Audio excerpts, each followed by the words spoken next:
건설 현장에서는 강성 기득권 노조가 금품 요구, 채용 강요, 공사 방해와 같은 불법 행위를 공공연하게 자행하고 있습니다.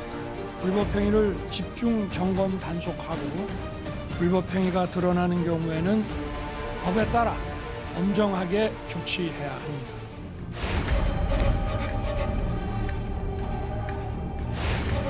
노동개혁의 출발은 노조회계의 투명성 강화입니다.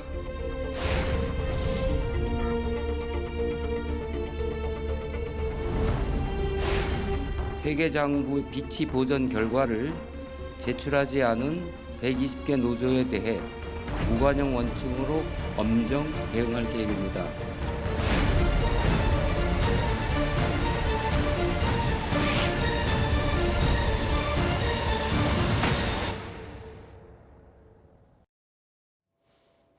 오늘 뉴스탑10은 바로 1위부터 확인해 보겠습니다. 1인 원래비 2억 넘게 뜯긴 사람도 있습니다. 집권 2년차에 선포한 3대 개혁 가운데 하나인 게 바로 노동개혁입니다. 이 노동개혁에 대해서 윤석열 대통령이 본격적인 행동에 나섰는데요. 노조의 문제를 정리하지 못하면 앞으로 청년들의 미래가 없다고 윤 대통령은 판단한 듯합니다. 좀 더 구체적인 대통령실의 목소리부터 먼저 듣고 오겠습니다.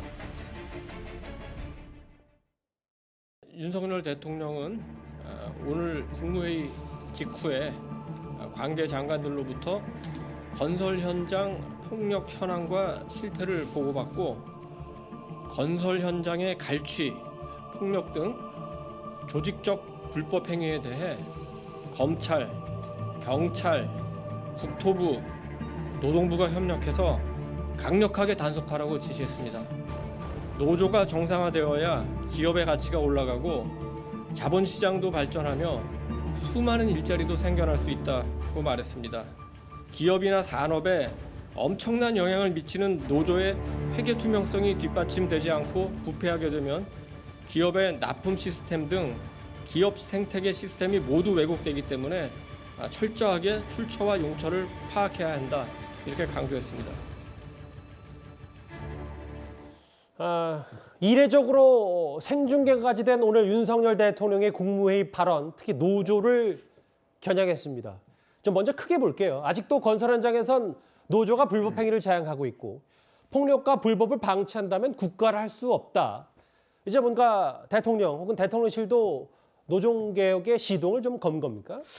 그런 것 같습니다. 아마 시내 외곽에 건설 현장에 가보신 분들은 아마 느꼈을 겁니다. 요즘 가보면 하루 종일 노동가요가 틀어져 있죠. 거기다가 또 노조 한노총과 민노총끼리 또 서로 싸움을 하기도 하고요. 서로 또 거기서 시위를 벌이기도 하고 굉장히 주변에 있는 분들이 고통을 겪는 분들이 꽤 많습니다. 특히 이 노조의 일부 노조의 불법적인 문제는 이제 심각한 지경에 다다른 것 같습니다. 왜냐하면 이렇게 가격이 올라가면 결국 모든 것들이 또 소비자 부담으로 전가될 수가 있는 거거든요.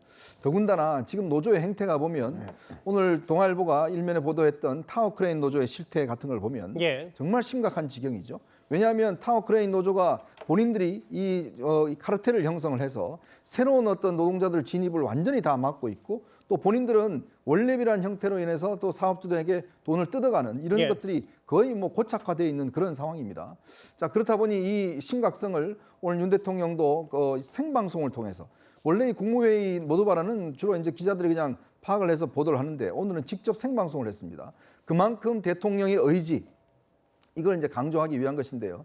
이런 불법적인 행태가 어떤 근소하지 않으면 실제로 청년들의 고용이라든지 또 노동 현장의 질서라든지 이런 게 잡혀지지 않고 또 이것이 실제로 소비자들한테 엄청난 부담으로 올라올 수밖에 없습니다. 건설 단가가 높아지면 결국 국민들이 많은 비용을 부담해야 되거든요. 그래서 노동 현장의 가장 어떤 개혁의 출발점은 결국은 불법적인 측면에서 이런 것들을 용납할 수 없다. 거기서부터 윤 대통령이 노동개혁의 출발점으로 삼은 것이 아닌가 싶습니다. 지금 건설 현장에 있었던 폭력, 그걸 줄여서 건폭이라고까지 불렀다.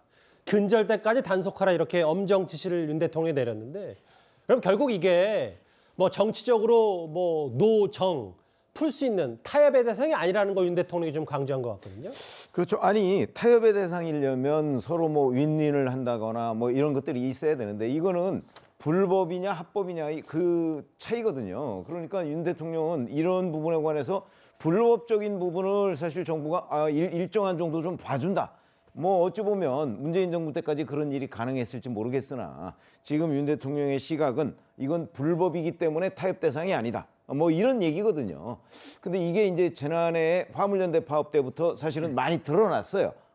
드러났는데 그런 부분에 관해서 뭐 입건하고 그냥 어떤 법적인 처벌 같은 게 흐지부지 되고 그러면서 이런 그 어떤 시정 조치가 전혀 이루어지지 않고 있기 때문에 예. 윤 대통령이 이제 3대 개혁 얘기를 했는데 지금 노동개혁이 첫 단추가 될 수밖에 없는 것도 사례들이 굉장히 많아요.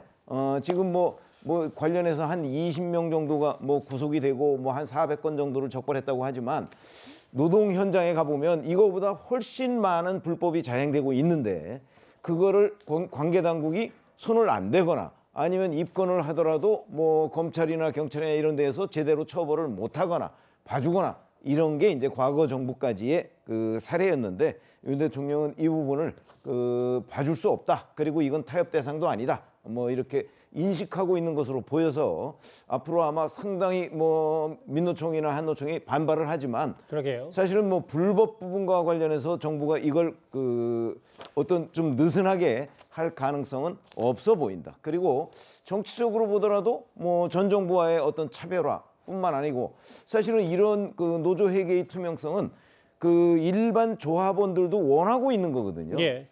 그렇기 때문에 그 윤 대통령으로서 정치적 승부수로서도 상당한 효과가 있을 것이다. 이렇게 생각합니다. 건폭, 새로운 용어까지 윤 대통령이 오늘 직접 언급했습니다. 그러면 실제 건설 현장 사례를 저희가 하나하나 짚어볼 텐데요. 윤석열 정부는 이 건설 현장에서 타워 크레인 기사들이 받는 뒷돈, 이른바 원래비를 오늘 콕 집어서 문제를 삼았습니다. 노조에 소속되지 않은 크레인 기사들이라든지 이런 사람들을 좀 고용할 수 있는 채널을 좀 만들었으면 좋겠다. 이런 목소리도 현장에서 나오는 것 같은데요. 크레인 같은 경우는 현재는 자격자가 한 22,000명이 됩니다. 근데 전국에 세워져 있는 돌아가는 크레인이 한 5,000개가 조금 못 되는데 지금 이 건설 노조에 소속된 4,000명이 사실은 전부 독점을 하고 있습니다. 그리고 비노조에 대해서는 타워 크레인을 쓰고 있으면 그 밑에 가서 망치로 크레인을 막 두들기고 흔들어가지고 결국은 공사 현장의 위험을 유발하면서 다 쫓아내는 이런 것들을 지금 건설 노조들이 자행을 하고 있는데요. 그러면 노조에 들어가서 크레인 조종실에 앉으려면은 노조에 가입비로 4천만 원을 내고 타워 크레인 조종석에 앉아야 되는 그런 상황입니다. 강도 높은 제재와 함께 그 이후에 정상적인 수요와 공급의 질서에 대해서 저희들이 대안을 마련해 가겠다. 오늘 원희룡 장관이 현장의 상황을 상당히 구체적으로 하나하나 기자회견 때 설명을 했어요. 실제로 국토부와 경찰청이 좀 조사한 바에 따르면 원래비, 그러니까 뭐 촌지 같은 뒷돈을 노조원들에게 주는 게 많게는 2억 넘게 1년에 받은 그런 타워 크레인 노조원도 있다고 하더라고요. 맞습니다. 그래서 이제 문제의 심각성을 더 확인시키는 건데 정상적인 급여는 공식적으로 한 300만 원, 400만 원 이 정도 책정해 놓고 한 달에 그리고 원래비라는 전혀 있지도 않은 돈을 이게 마치 조폭의 자릿세 같은 개념이거든요. 이걸 요구하고 이걸 또 세금을 내지 않기 위해서 아내 명의나 가족들 명의로 돌려가지고 받는 사례들이 굉장히 많았기 때문에 이거는 척결을 해야 될 수밖에 없는 사안이었고 이거를 지금 뭐 정부와 노조 간의 대립 관계로 볼 게 절대 아닙니다. 왜냐하면은 전국에 지금 원희룡 장관이 인터뷰에 정확히 나왔는데 22,000명의 자격자가 있는데도 불구하고 4,000명이 자기들끼리 카르텔을 형성해가지고 다른 사람들이 들어오지 못하게 하고 있거든요. 그러니까 현장에도 부족한 자기들 노조원들만 쓰게끔 하고 그거를 쓰지 않으면 현장을 방해하고 그러니까 이거는 다른 자격을 가진 10,000명 이상의 자격자들이 실질적으로 일을 못하게 하고 있는 이 노조 카르텔에 대한 이 부당한 행동에 대한 그런 제재다 이렇게 볼 수 있고 이 원래비라는 거는 법에 있지도 않은 거를 강압적으로 받았기 때문에 형법적으로는 협박죄, 강요죄 그리고 공갈죄가 적용될 수 있는 사안인데 1년에 2억 이상을 받았다는 건 굉장한 중범죄입니다. 사실 1억만 넘어가면 구속수사를 반드시 하게끔 돼 있거든요. 이건 실형도 예상될 정도의 그런 굉장히 좀 불법적인 사안이 좀 죄질이 높은 경우입니다. 이게 서다변께서 어떻게 보세요? 이제 노동개혁에 오늘 그 대통령실이 여러 엄단 의지를 밝혔고 이게 마치 뭐 노정 관계, 뭐 주고받는 이런 문제가 아니라 불법이 있다면 그리고 이렇게 뒷돈을 받는 게 여러 실태들이 국토부 조사 결과 드러났다면 이거는 좀 드러내고 도론해야 되는 게 맞지 않냐, 어떻게 좀 판단하십니까? 이게 뭐 노동개혁의 일환으로 노조의 회계 투명성, 그다음에 말하자면 불법적인 부분들을 부각해서 예. 노조를 적으로 규정한 부분들은 좀 아쉬움이 큽니다. 대통령은 이런 부분들을 제도적으로 좀 뒷받침하고 전체적인 틀을 제시하는 게 좋은데 뭔가 좀 네거티브하게 가요.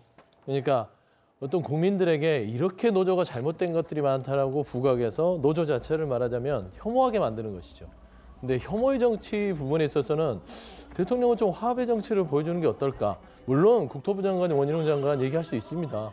이런 불법적 부분 고쳐야 됩니다. 저도 동의하고요. 예. 그리고 불법이나 뭐 어떤 이런 원래비 같은 부분들도 솔직히 이게 관행이 나쁘게 이루어졌다면 개선을 해야죠. 그러니까 개선이라는 것은 제도적으로 바꿔가면서 차근차근 가야 되는데 예. 지금 오늘 대통령께서 하는 말이 불법과 이런 부분들을 방치하면 국가냐? 맞는 말이죠. 근데 제가 봐서는 아직도 검찰총장의 지위에서 뭔가 조금 더 업그레이드가 되지 않은 좀 아쉬운 부분이 있지 않냐라는 예. 좀 말씀을 드리고 원래비 같은 것도 그렇습니다. 지금 보면은 뭐 뉴스에도 나와 있지만 1심 재판부는 원래비는 근절해야 될 부당한 거래라고 했지만 예. 2심 재판부는 원래비는 수십 년간 지속된 관행, 사실상 임금 성격이라고 했어요. 그래서 원희룡 장관께서는 대법원 판결 지켜봐야 된다, 법적으로 하긴 했지만 분명히 말씀드리면 노조에서 잘못된 부분은 고쳐야 됩니다. 하지만 이렇게 노조를 아예 적으로 규정하고 혐오의 어떤 집단으로 이렇게 이분법적으로 국가를 운영한다면 노조가 없어진다고 해서 경제가 좋아지겠습니까? 그런 부분들은 좀 접근 방법을 조금 대통령답게 했으면 좋겠다라는 말씀 좀 드립니다. 오늘 그 동아일보 보도 내용 저희가 화면에 한번 띄워보고 인용을 좀 해볼게요. 노조원 친척 아니면 가입이 안 된다는 말을 들었다. 다른 일자리 알아봐야 될 것 같다. 작년 말에 자격증을 얻었지만 크레인 기사 김모 씨 이렇게 얘기했고요. 자격증 따고 5년간 노조 파업할 때 2, 3일이라는 게 전부다. 지금은 서울에서 퀵서비스하고 있다. 퀵서비스 기사 박모 씨. 무려 6년 전에 자격증을 취득했는데. 또 하나 요즘 얘기를 해볼게요. 목수인 35살 조모 씨는 3년 전에 자격증 따고 이력서 40군데 넣었지만 다 퇴짜였다. 3년간 타워 크레인 근처에 얼씬도 못했다. 이런 원래비, 뒷돈 혹은 이 강성노조의 기본적인 이 끈끈한 카르텔, 이걸 좀 뭐 엄단하겠다는 건데 여러 사례와 실태들이 좀 고스란히 있네요. 그러니까 뭐 좀 전에 서 대변인 이야기했지만 화합하라고 그러는데 이걸 어떻게 화합을 할까요? 적당히 원래비 인정해 줄까요? 인정해 주고 적당히 폭력 인정해 주고 적당히 봐주고 그렇게 해서 문제가 해결될 문제는 아니지 않습니까? 왜냐? 지난 문재인 정부 5년 동안 노조가 그렇게 불법 파업을 했는데 봐주고 하면서 그게 쌓여서 지금 이게 골마 터진 거 아니겠습니까? 예. 지금 좀 전에 저는 사연을 들으셨지만 정말 많은 분들이 힘겹게 다시 돈을 들여서 자격증을 따도 자 거기 들어가려면 당신은 노조원이 아니니까 6개월 동안 시위 참가해. 그 점수 매겨서 또 한 3천만 원, 4천만 원 갖고 오면 그거 가지고 입시켜준단 말이죠. 자기들끼리 카르텔을 형성하고 왕국을 형성하고 또 시위에 동원하고 다 체크하고 도대체 이런 게 지금 우리 사회에서 용납된다는 게 말이 되겠습니까? 즉 우리가 타협을 하더라도요. 예. 기본적으로 전제가 있습니다. 불법을 저지르지 않는 전제 속에서 이루어져야 되는 것이거든요. 그거를 해야 된다고 정부를 구성하고 우리가 대통령을 뽑은 거 아니겠습니까? 자 그렇다면 윤 대통령 입장에서 보면 이런 것들을 지금 노조하고 타협하고 적당히 한다? 또 안 되죠. 똑같은 일이 벌어질 겁니다. 그렇기 때문에 불법에 대해서는 엄격하게 제도적으로 만들고 또 이런 현재 벌어지고 있는 부분에 대해서는 강하게 단속을 해야지만이 안 하는 거 아니겠습니까? 그렇기 때문에 저는 지금의 이 일이 일부에서 뭐 반발이 있고 하지만 우리가 어떤 사회든지 정상적으로 가기 위해서는 예. 고통이 따를 수밖에 없습니다. 예. 그리고 많은 사람들이 일부 특혜 보는 사람이 있겠지만 많은 사람들이 피해를 보고 있잖아요. 새롭게 진입하는 사람들 아예 진입을 못하고 있지 않습니까? 그걸 정부가 방조하는 것은 저는 정부의 책임을 어떤 면에서 회피하는 것이다 이런 생각이 듭니다.